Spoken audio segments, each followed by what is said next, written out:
All right, welcome to another edition of the Home Studio Craft Podcast. I'm Scott. I'm Tippens. How's it going, Tippens? It's going. Week was good? Yeah, great week. Can't busy? complain. You've been busy? Yeah. Busy.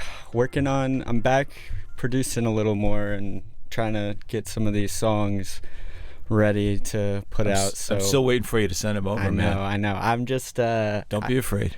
Yeah, I'm not... It's not ready for the true feedback yet. So, I feel you. Yeah. But yeah, they're coming along well. So maybe, I'll share. I'll be comfortable enough to share them soon. So. All right, that's good. I totally get that, man. Totally get it. Yeah, we've had them for 6 months, a year now. So we're slowly getting through them.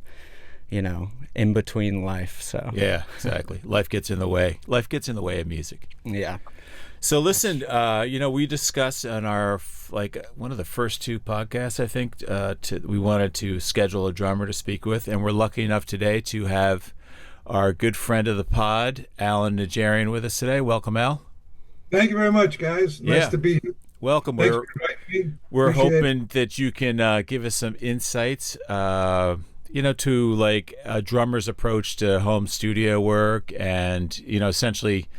I guess let's just start off with, I first got to know you as a drummer, right? And also as a songwriter. But tell us a little bit about your evolution. Did you just start off just playing drums and then, got interested in other instruments, or how did you start off? Well, it was actually, at the very beginning, how it kind of came about was really...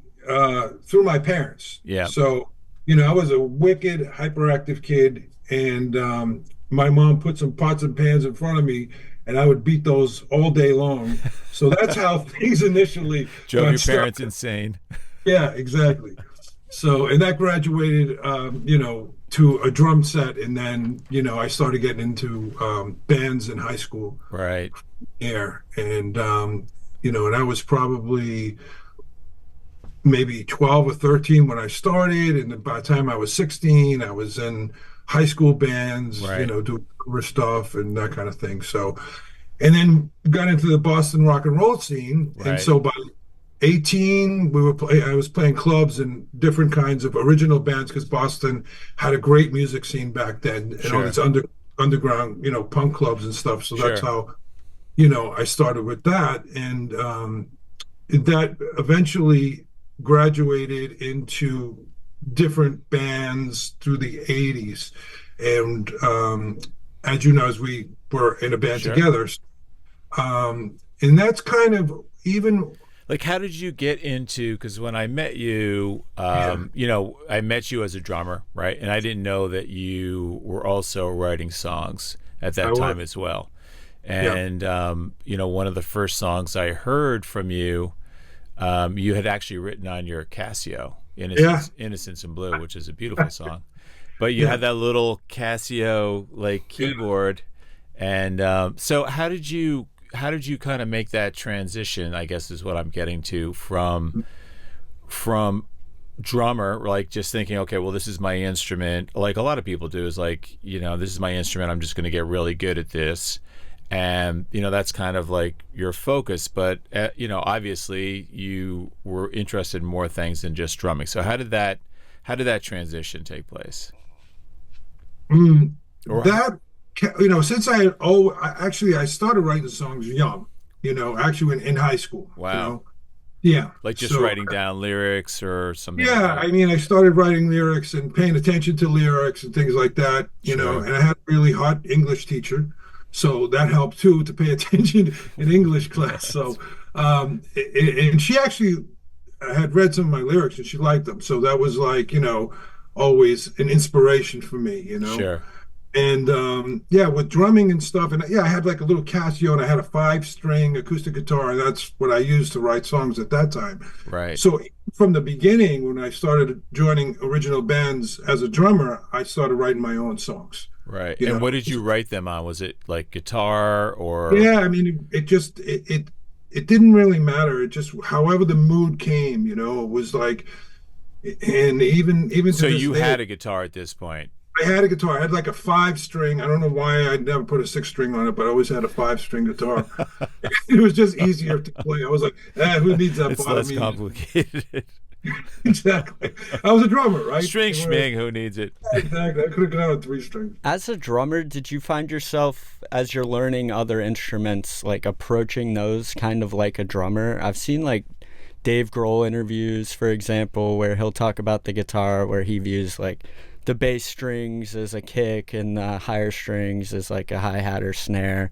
Do you find yourself like approaching other instruments with a drummer's rhythmic kind of mindset, or? Oh, for sure. For sure. Yeah. I mean, not into that detail, but it's, yeah, I mean, the right hand is very important as far as, your rhythmic, you know, um, the way you play. So if you're very rhythmic, which, as a drummer you are, so that will incorporate to every other instrument, whether it's guitar, bass, keyboards, you've always got that motion and that rhythm driving you forward. So yeah, that was a definitely integral part of the way I play, for sure. And I'm glad I started as a drummer and not anything else, because that really laid the foundation rhythmically for me to be able to move on to being a multi-instrumentalist. Right. And when you're in bands, you see, guitar players and bass players, and you watch them and you see how they perform and the things that they do. So naturally, you pick it up. You pick up how's he doing that, and you kind of see that, and you see how the bass player.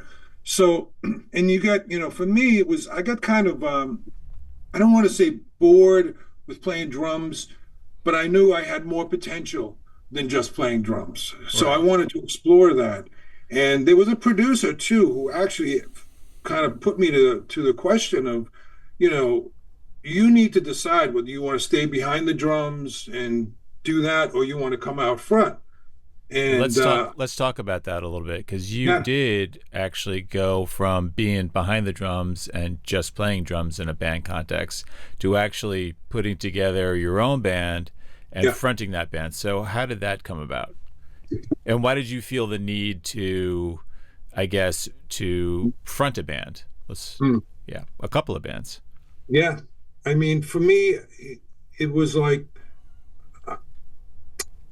there's nothing more satisfying than be able to write your own songs, play your own songs, sing your own songs. To me, that was the most gratifying thing, is Hmm. to be able to, and to start from nothing. So you have nothing, and then all of a sudden you have this big creation, and now you're on stage in front of hundreds of people, playing your own stuff and singing your own stuff. And then you have Right. all your bandmates behind you. So that was incredibly satisfying, Hmm. to be able to do that. And then you have an audience, and then you build that audience, and they actually like your songs, and then they start to come to all your shows, and they start buying your singles or records. And so, yeah, I mean, it just was a huge step, Right. Right. that just evolved. Yeah. But What I don't know was if that it? answers your question. Was it intimidating at first? Of course. Oh, Yeah. yeah. I Yeah. mean, but you have to remember too, as a drummer, you're the heartbeat of the band. Yeah. Without a good drummer, the band's gonna suck. I don't care how good the guitar player is or the Yeah. singer is. If the drummer isn't solid, isn't really dead on. So, because you start the song and you got to hold the song all the way Sure. through. So, for that reason, I had that in me, Right. and I was trained by being in all those bands. So, stepping out front, yeah, it was scary because now you're out front. It felt like, you're being completely naked and then singing in front of things. So, Hmm. that took a little getting used to, Sure. but I had a lot of confidence, you know, because I had a good band and I had good musicians. And when Sure. you rehearse, you kind of get it into it's almost like a muscle memory. Right. You get that kind of routine. So, Right. um, and just the passion of doing it, Right. kind of leads you onto your own, you know, evolution. Sure. Tell Yeah. us. So within, like, so for example, when you're a songwriter, obviously you're a singer, Mhm. multi-instrumentalist, and so forth. How did you get involved with home studio recording? Mhm. How did that start? And how did you get your studio set up? What's your studio like today? How did Mhm. that kind of evolve? So I started with, I think I started with a boombox that could record. So as soon as I found like the boombox, I could record and I could kind of, This is I going had, back to tape, ladies and gentlemen. it was way back. So yeah, I mean, you could, you hold the two buttons down, you push record, and your microphone on the boombox would record. Right. So that was amazing. So, and that was a good way for me to like hear what I sounded like. I mean, you got to kind of hear what you sound like Sure. and record your ideas and your songs. It's like So the that, equivalent of, voice memos, Yeah. on your phone Yeah. And what today. around what period is this with the this boombox? was where we had basically no technology. So that was like in probably 79 or 80 Yeah. started, Yeah. It was like there was no technology at all. And then starting in the 80s, they came out with 4-track cassette players. And that was, so I bought one. I saved like all my money. And then once I got that, I was like, wow, you got 4 tracks to play with and you can really, so that was a blast. And once that started, that was it for me. I was like, Yeah, you were hooked. I was hooked. Yeah. Yeah. Especially, when you're in band, you could actually record the whole band live. And I was like, oh my God, listen to this, because otherwise you would really not know how you sound, or Right. if you're jamming, like say we would jam and you wouldn't even know like certain ideas if you didn't do it, it would just be like gone like with the wind. So that was really great for me. I really So enjoyed it. So would you suggest for some musicians who are working in their home studios, would you suggest that, somebody who's aspiring to be a singer, for example, that they record themselves, or even guitar players, and listen back to that to kind of track their progress? Record everything. Yeah. That's what I would say. Record everything. Yeah. Because especially if you want to be a songwriter, you never know where there's an idea, and try to record it like the best you can, because you never know, you might use that sometime. And I'll Right. give you an example on the song I wrote, Innocence in Blue. Yeah. One of the parts and one of the main parts on that song was done on a 4-track, Right. and different people tried to imitate that, and they couldn't do it. So I ended up having to go back to, and this is in the 90s. So I had to go back to a 1985 cassette tape to pull the original part off of that tape. Right. Put Interesting. it on the new record. Yeah, because Right. it was the feel was like, nobody could get that feel, Right. And that's the thing. That's why I say record everything, because, Right. initially too, from what I have read, that a lot of producers say sometimes it's the demo takes of the singers Yeah. that end up using that because it has the most feel Yeah. in it. So Yeah. that's why I say record everything. I mean, as much as you can. I totally agree. Like, for myself, just recently wrote a song, and the scratch vocal track that I laid down on that ended up, with the exception of maybe a couple of phrases, being the main vocal track, because every other track that I recorded after it did not have the same energy, just did not sound as good. Now, I don't know if that's because, I listened to it so many times, that's what I was used to, but I just, trying to be as unbiased as possible, it just sounded, better to me. Yeah. So, yeah. It's true, and I think too that when you first write something, or it's your first idea, Yeah. I think the passion, that's when the magic is really happening. You're excited. Yeah, if Yeah. you're gonna wait, like, and you start tracking it and start, a month, 2 months, 3 months, 4 months, trying to put all that down and trying to recapture that feeling again, I think it's more difficult to do that. Sure. And I've read recently too about Prince, and how quickly he was like the fastest person to record anything. Right. He had this girl engineer, and when he was recording Dove's Cry, he did that in 2 days. Yeah. Totally done. Yeah. He wrote it one night. They recorded everything the next day and mixed it. And he played everything too, right? He did everything Yeah. in 2 days, and Yeah. that was like a huge hit song. Yeah, he was incredible. I love all Incredible. those old. They have that YouTube channel from the recording studio Prince and Van Halen used. There's that lady Peggy that worked with him. I think Susan is the other one. But yeah, those interviews you're talking about are amazing. Yeah. Was They're she so the good. engineer? Yeah, I think so. Yeah. I think Peggy. I get the names mixed up, but I think Peggy was his like engineer or Right. one of his Yeah, I go-to think that ones. was her. Yeah, yeah. Right. It's incredible, because the technology that we have today, and with YouTube, and you can actually see things for younger musicians to be able to see that and hear, how things were done. It sets up such a great Sure. foundation for them Sure. to get started at a young age. So one thing I wanted to ask you is, when you're writing a song, how do you determine, number one, what the tempo is or what the tempo should be, and number two, how do you decide on the groove, like the beat for the song? I think those would be really helpful for our listeners to hear. That is a really great question, and that's a really hard question to answer because um, creating a song, for me, it comes in different ways. It really does. It could be on guitar, it could be keyboard, it Sure. could be just in my head, and then you got to flesh it out. Right. And so yeah, I'll record it. A lot of times I record it on my phone, so I'll just grab my guitar, and I have this idea, and I'll just play it Sure. on the phone, and I'll record it, and I'll listen to it back like immediately. And if I think it's like, oh, this is worth pursuing, then I'll come into the studio and I'll start it. Right. You know, Right. um, Like that's how do you decide on the tempo? Is that just like an innate thing that you feel, and then you try to figure it out what it is on your DAW? How I do you usually approach that? I Do usually you do try it. different tempos with a song? I don't. I usually do it by how it feels singing. How comfortable it is Right. to sing. Gotcha. That's how I determine what the tempo is. Mm. If I do it live and it feels good singing it live that way, Not too rushed, not too slow. yeah, Kind you of like the got Goldilocks approach, right? yeah, Just exactly. It's right. like it's a comfortable level, that you have to get with your singing and phrasing, Yeah. and how the melody is put together, Yeah.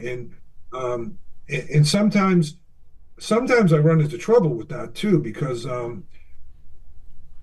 your own meter and your own time Mm-hmm. is different. So once the click track goes on and you get some kind of groove going or something, sometimes I find it. I'll be like, oh, the verse works fine, but then the chorus sounds either too fast, Right. with the verses and the choruses or the bridge. I'm like, it doesn't all line up sometimes because I wrote it without a click track, or I wrote it initially. Right. So that can be a challenge sometimes because I'm like, oh, the verse is perfect, but the chorus, Right. because of the click track. So when you've got to that point where you've decided what the tempo is, it feels right. It feels right in the verses. It feels right in the chorus, in the bridge, and so forth. How do you decide, like kick and snare pattern? Like, how is that just something because of your drumming background that it just comes to you, or is it more of a deliberate process? Talk a little bit about that. So as a drummer, um, I've always been a melodic drummer. Right. So I always follow the vocal melody, Right. always. I never really followed the bass player as in the sense that um, if it was just a groove and then the singer would just sing something on top of it. It was always for me, follow the melody. Whatever the Right. melody is doing, that's where the kicks are going. That's where this is going. That's where, so I always end up following the melody with my drum beats. Like to accentuate like certain parts of the melody, or just to kind of work and flow with it, or Exactly. actually both of Whatever those the things. whatever the usually the rhythm for the melody is usually what I follow. Gotcha. Now it doesn't have to be a straight 4/4 pattern. It could be you can mix that up. Right. But one of my favorite drummers is Stuart Copeland. So he was a really melodic drummer too, and his beats were very um, based around what I guess Sting would do in Sure. the sense. You know Yeah. what I mean? But he just did it in a much more laid back way. Right. You listen to his hi-hat work, it follows the melody a lot, Right. Right. or sometimes he'll do it in between the melody, you know what I mean, to bring stuff out in and out. So there's an ebb and flow. And um, Keith Moon was a melodic drummer. If you ever Yeah, Keith. listen to Keith is the great. maniac Keith Moon, if you listen to some of that Who stuff, Yeah. he's doing these incredible fills right on top of the vocal. I know. I check it out sometime. Really listen to like Yeah, the he was Who. manic. Yeah. Yeah, I mean, just Nobody listen else to was like him.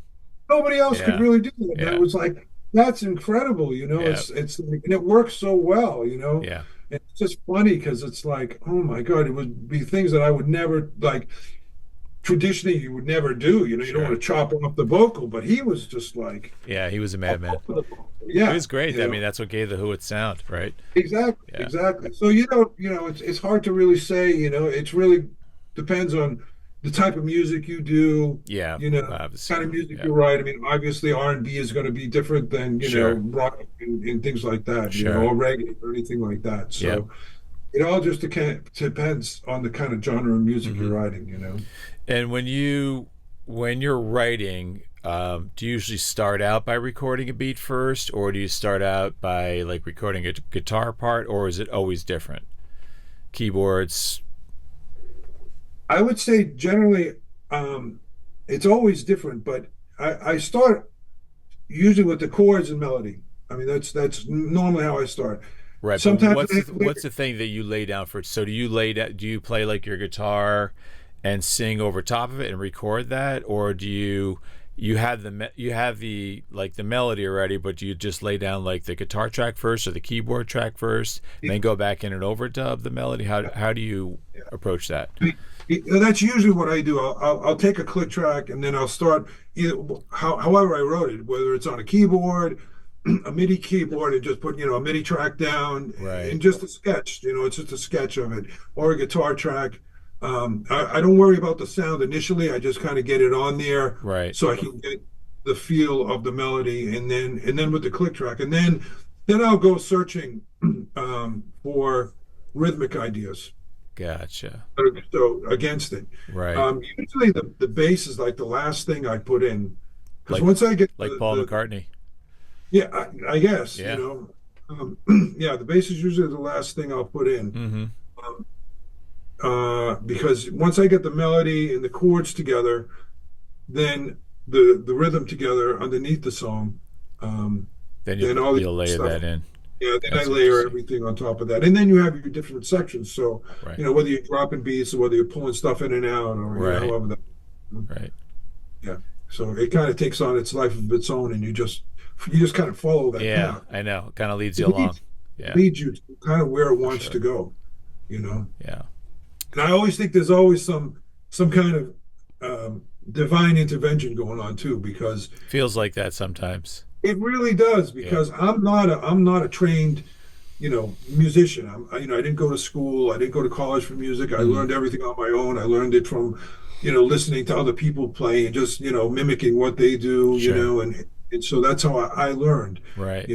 So sometimes I come up with things and then once you put everything together, and that's why recording things are so important, and home recording is so important, because you can layer stuff. So you don't have to be the best player, but once you start layering things on top of each other, you can get a huge sound. Yeah. If that's what you're going after. Yeah. But there's just magic that can happen with all of that. Yeah.